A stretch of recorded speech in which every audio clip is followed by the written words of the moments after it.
Hey everybody, today I want to talk about my Beatles Capitol Records vintage pressings. So the pressings that were released in the 1960s on Capitol Records. And I wanted to dive deeper into these Capitol albums because a couple days ago I made a video talking about the new Beatles box set that's due in November called the Beatles 1964 US albums in mono. You can check that video out here. I basically tell you how I feel about the new box set and if I'm going to be ordering it, and I can tell you that I have already pre-ordered it. So check that video out, but I wanted to dive a little bit deeper into these vintage pressings and just kind of show you my collection and give you just some of my thoughts on each of these different pressings. Now, I don't own every single release that was released in the 1960s on Capitol Records, but I have most of them is what I'll say. So first up, and I talked about this in the other video, so I'll go kind of quick here. This is, of course, Meet the Beatles, and this is a mono pressing. I have a stereo pressing of this as well. I have a couple stereo pressings, but they are later pressings. One of them is on the Apple label, and I have one on the Capitol Purple label, which I think is like the late 70s, possibly like early 80s. But yeah, this is just a phenomenal record, and it leads off with I Want to Hold Your Hand, and then goes into I Saw Her Standing There, which is quite the kickoff for an album. So Meet the Beatles, of course, is just a classic record, and I do listen to this one quite a lot. This is an album that my dad played around the house a lot, so just a really exciting album and one of my favorites. And I guess I could show you, or rather I should show you, what the label looks like. The Capitol Rainbow label. And all of these Capitol Records pressings, rather, you will notice some of them are in better shape than the other ones. There are certain albums that I love a lot that I really wanted to get like minty copies, but there are some that I'm just happy having playable copies, and I'd say this is a playable copy, this Meet the Beatles. So that's Meet the Beatles. The Beatles' second album, one of my favorite of the Capitol compilations is what I'll call them, even though it is a true US album, of course, but it's made up of songs from the Beatles, let's see, from their album With the Beatles in the UK, also has a couple songs from, or actually one song from A Hard Day's Night, songs from their EP, the Long Tall Sally EP, so it's kind of just a grab bag of songs, but it really makes up a very, very good album. It's like a rock and roll record from start to finish. And this is also, as almost all of these are going to be, on the Capitol Rainbow label. And again, this is a really nice plain copy. And I've talked about it before, but the Capitol pressings are not my favorite as far as sound quality goes, and as far as quality control, I would say, goes. As far as the vinyl, the Capitol vinyl itself is very noisy, and that's just true for all of the artists that were released on Capitol Records in the 1960s. The Beach Boys, there's some Frank Sinatra, Nat King Cole, all those records, the vinyl is very, very noisy. I think it's just because they used, they would kind of like just recycle like old vinyl and melt it back down and then use that to press records, which sometimes will create some surface noise on the actual vinyl itself. So I'm not an expert on that kind of stuff, by the way. That's what I've read, and I know that to be true based on these Capitol pressings, so they can be kind of noisy. And then I've already talked before in my other videos about what Capitol did as far as adding their own EQ and sometimes adding extra reverb and stuff like that, and cutting off some of the low end and some of the high end. So these records are not audiophile quality records at all, but they are enjoyable. That is a key thing that I want to state, because a lot of people, including myself, love some of these records. Speaking of one I really love, this is Something New, and this is a stereo pressing. And this is a mono pressing. I misspoke, because I was about to say I have stereo pressings of this as well. I have one on the Apple label, and I think I have another one on the Capitol Purple label as well, but this mono is on the Rainbow label, and I'm just showing albums from the 1960s on Capitol, so that's why I'm not showing the other ones. And the mono mix of something new, or the mono pressing rather, of something new is, in my opinion, the way to go, because you get some interesting mixes on here. You get the long version of I'll Cry Instead, which has an extra verse in it that's not present on any of the UK versions of I'll Cry Instead.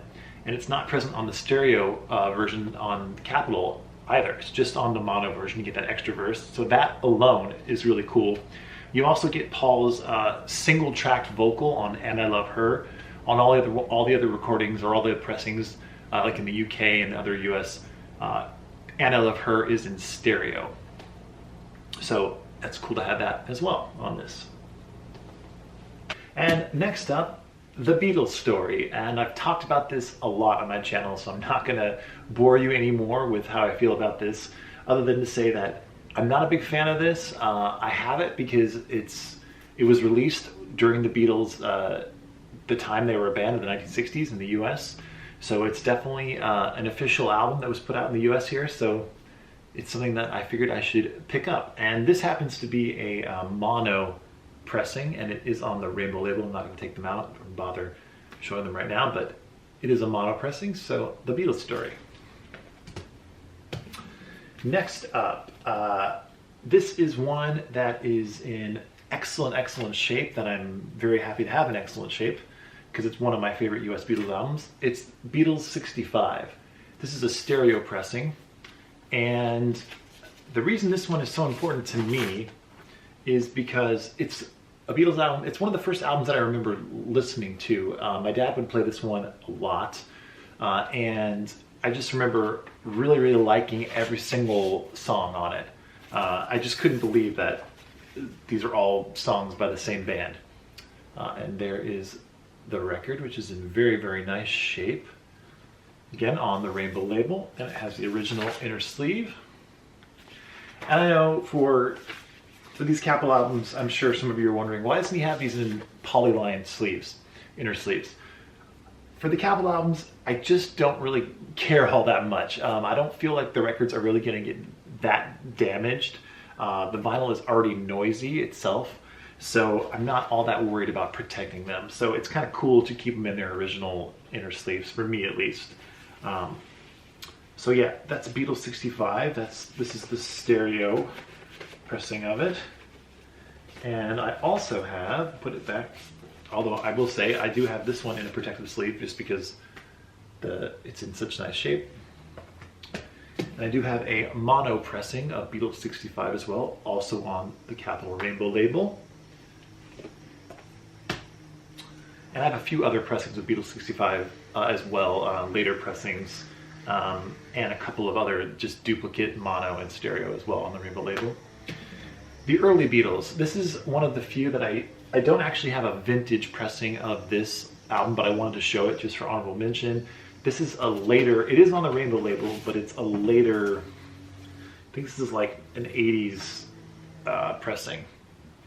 I think it's like 1983, I believe, is when they brought back the Rainbow label for a little while. But yeah, the Early Beatles, it's not one of my favorite Beatles albums. If I want to hear these songs, which are they're all songs from the Please Please Me album, I'll listen to Please Please Me. So, Early Beatles.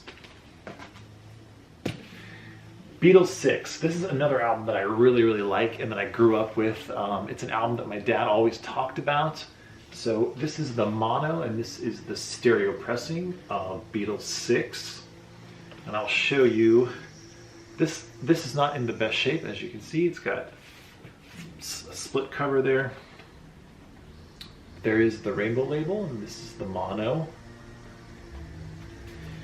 And I really like this record, and the cool thing about Beatles VI is that the song Bad Boy was recorded specifically, it's the only time ever that the Beatles recorded a song specifically for the American market. They recorded Bad Boy during the Health Sessions, and it was placed on this Beatles VI album, and it was actually one of the only times that a Beatles song, a brand new Beatles recording, was only available in the US and not in the UK. So the UK had to wait until a collection of Beatles oldies came out in 1966 to hear Bad Boy. And this was released in 1965. So kind of a cool little side note. And I do like their recording of Bad Boy. It's a very, very electric and excellent rock song that they cover. So that's Beatles VI. Next up, one of my least favorite of the Capitol albums, this is Help. And the reason it's similar to A Hard Day's Night, and you're probably wondering, well, where is A Hard Day's Night? A Hard Day's Night was released on United Artists in the 1960s, so it's technically not a Capitol album. Although Capitol purchased United Artists, the label, I believe in like 1980, somewhere around there, and then they put out the Hard Day's Night album on the Capitol label. And I do have some of those pressings, but anyway, for this video, I'm not going to show it just because it's on the United Artists label. But this is Help, and this is a mono pressing of Help. The best thing about this is the gatefold. Always thought that was very, very cool, and I like the back cover as well. And if you're dying to see it, I will show you the Rainbow Label mono for Help. And again, like I was about to say earlier, like A Hard Day's Night, this album has some of the songs, well, all the songs from the film, but and then it has songs, also instrumental versions of the songs on here as well, from the film as well, I guess. I think they're from the film. Actually, what am I talking about? Of course they're from the film. So this is an original motion picture soundtrack, but just not an album that I listen to often at all. One of the best Capitol albums, I think, the Beatles Rubber Soul, and this is a mono pressing. And the cool thing about this is it has a different mix of The Word on here. The Word is an excellent song that John and Paul wrote together. And on this version, I believe it's an extra John Lennon, or John Lennon's vocal is double tracked on here. So different mix, which is cool to have. Also on this, you get the false start on I'm Looking Through You, which is very, very cool. So Rubber Soul, the US version, also was famously altered as far as the order of the songs, and they took some songs away and added some songs.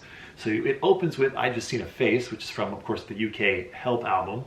But because they included I've Just Seen a Face and It's Only Love, this album became a lot more folk rock.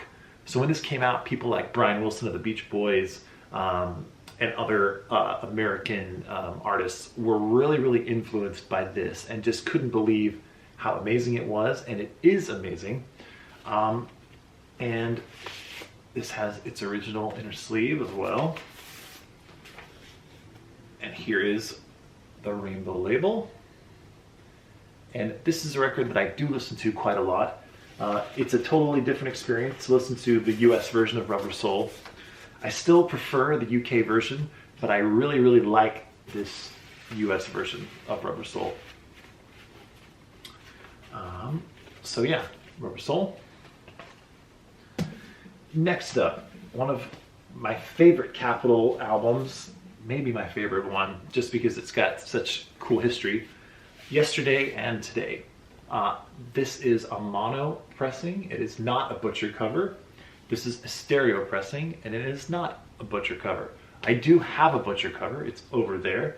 I've made a video about my butcher cover. I have it framed, and it hangs right above my record player. But besides the fact that the butcher cover story is so cool, and if you don't know about it, you should definitely go online and look up the butcher cover story. It's very, very interesting. This is a really cool compilation album that Capitol put together. So it contains songs, if you can believe it, from Rubber Soul, Revolver, and some of their singles at the time, and even some songs from the Help album. So what's really interesting is that the mono version of this album, which is my favorite, you have some unique mixes on here. So the mixes of the Revolver songs are all unique to this album. So I'm Only Sleeping, Dr. Robert, and Andrew Bird Can Sing are all unique mixes on here. Now later on, I believe, and someone can correct me if I'm wrong, there are some unique stereo mixes also from this album that were released later. I think like in like 1971 or something like that. So this is a good example of when the Capitol albums provided something that was unique that you could only get on these albums. And to this day, you can still only get those mixes or these mixes on this album. So I think that's very, very cool. And I will show the rainbow label here. There it is. And I listened to Yesterday and Today quite often, I'll say. I think mainly because when I go to my record player to put records on, I'm always seeing the Butcher cover over there. It makes me think of the album, and it makes me want to listen to it. So this is the mono, and this is the stereo. And I have a couple of other mono and stereo pressings of this album as well in my collection. Next up, Revolver. In my opinion, this is one of the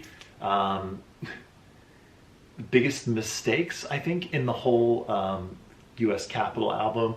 They really ruined this album. They took away 3 of John's songs from Revolver.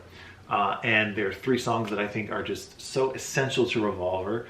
I'm Only Sleeping, Andrew Bird Can Sing, and I believe, Dr. Robert. Those are such important songs for Revolver. All the songs on Revolver, the UK version, of course, are important to it. So taking away any of them, just to me, doesn't make any sense. That being said, it's still, of course, amazing because it has great songs on it. And this one, it's one of my prized possessions. It's still in the shrink, original shrink, and it's on extra thick. I don't know if this comes through on there or not. It may not. Extra thick cardboard. So it almost looks like it's like a gatefold. It's not a gatefold, or it almost looks like it might be like a double album or something. But it's not. And this one I do have in a polyline sleeve because it is in just totally near mint condition, which is kind of cool. Definitely one of my prized possessions, although, like I said, not one of my favorite Capitol albums, just because they took away just those 3 amazing songs. But that's okay. So that's Revolver. I almost dropped it, but I didn't. Also, it has the original tag from the store that it was sold in, which I think is kind of cool. Next up, Sgt. Pepper.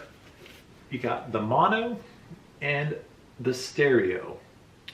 And the cool thing about these, let's see, not on this one, but on my stereo version, it has the original psychedelic, even though it's not in the best shape, psychedelic inner sleeve.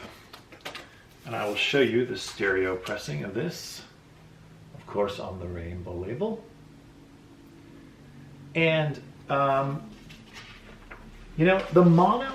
US mono pressing of, I'll talk about the mono pressing even though I'm holding the stereo right now.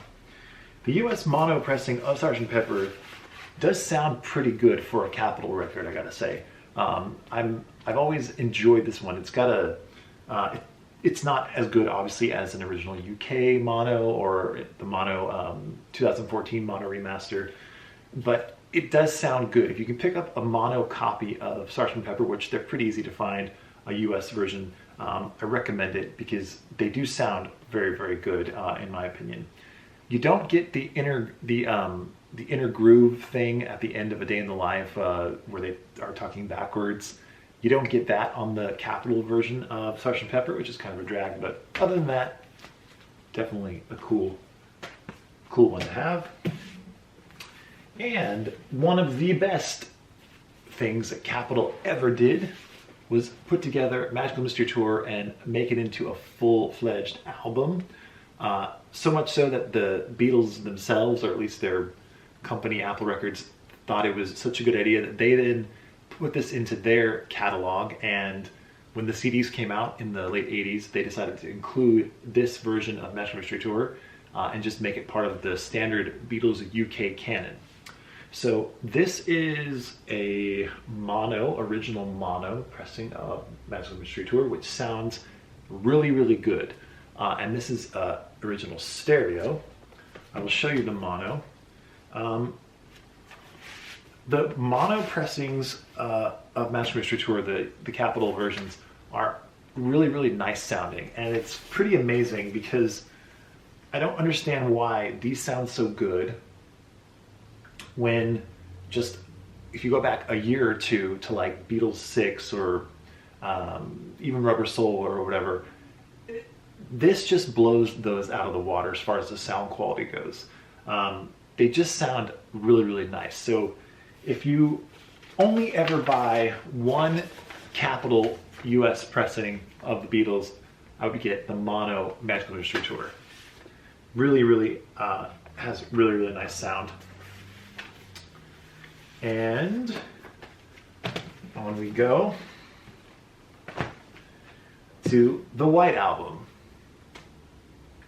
This is an original pressing, and as you can see, has a number there, as they were all individually numbered. It's not in the best shape, but it is on the Apple label, the US Apple label, as you can see there.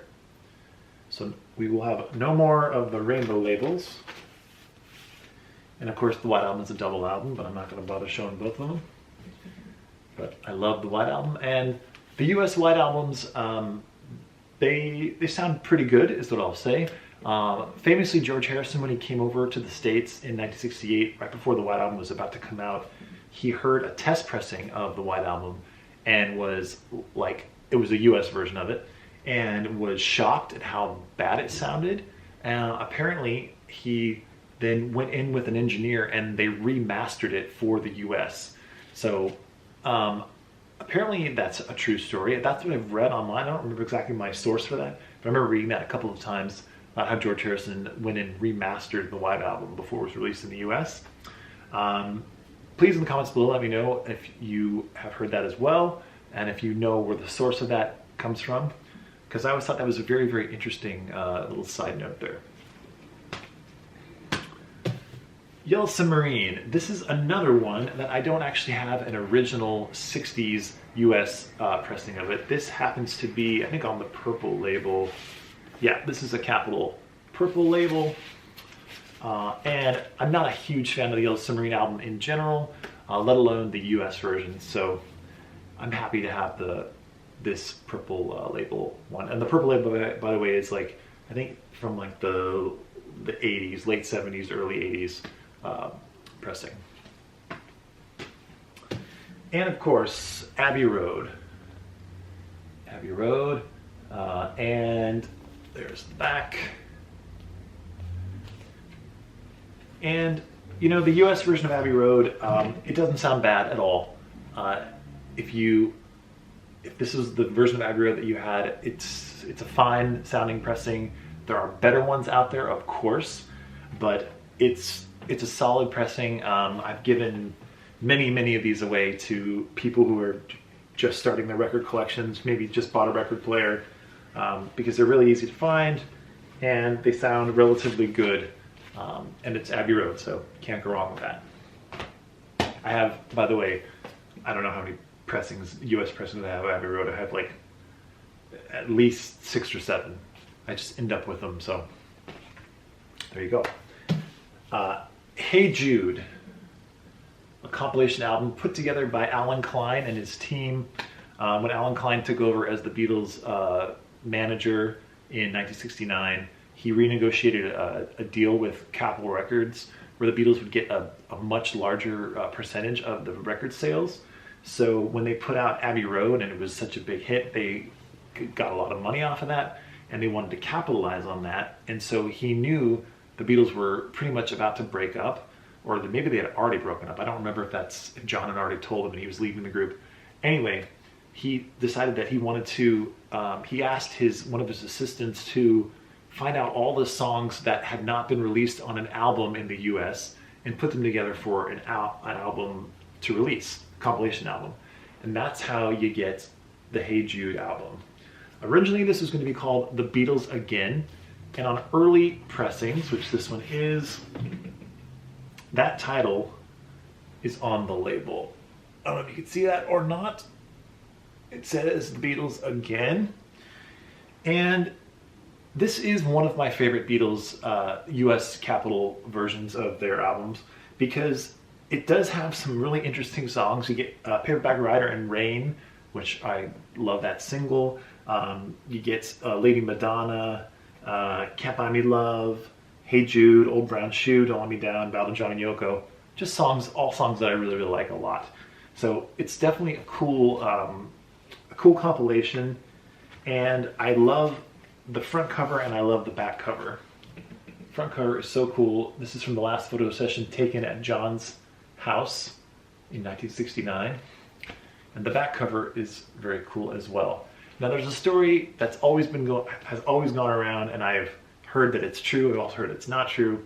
The story goes that originally the back cover was supposed to be the front cover, and the front cover was going to be the back cover.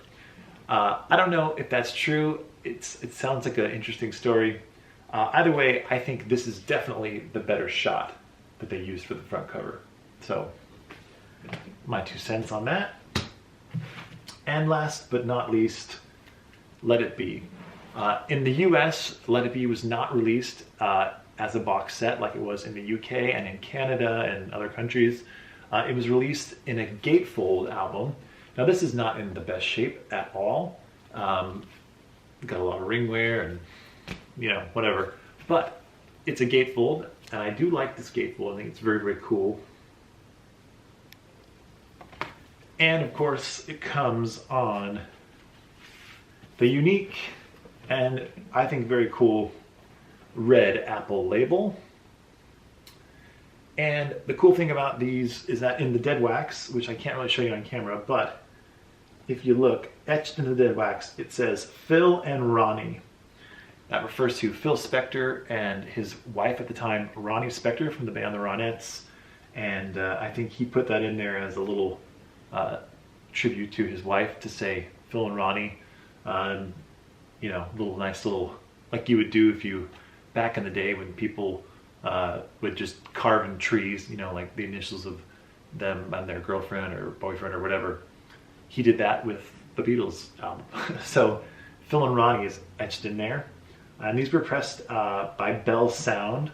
Bell Sound did all of Alan Klein's productions, I'll say. So a lot of the Beatles'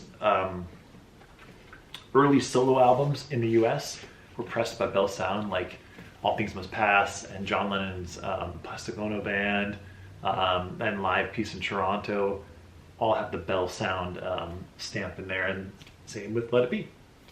So those were my Capitol Records Beatles collection, and I'm very happy to have all these. It's quite a stack here, and I have more, but like I said, these are the vintage pressings from the 1960s.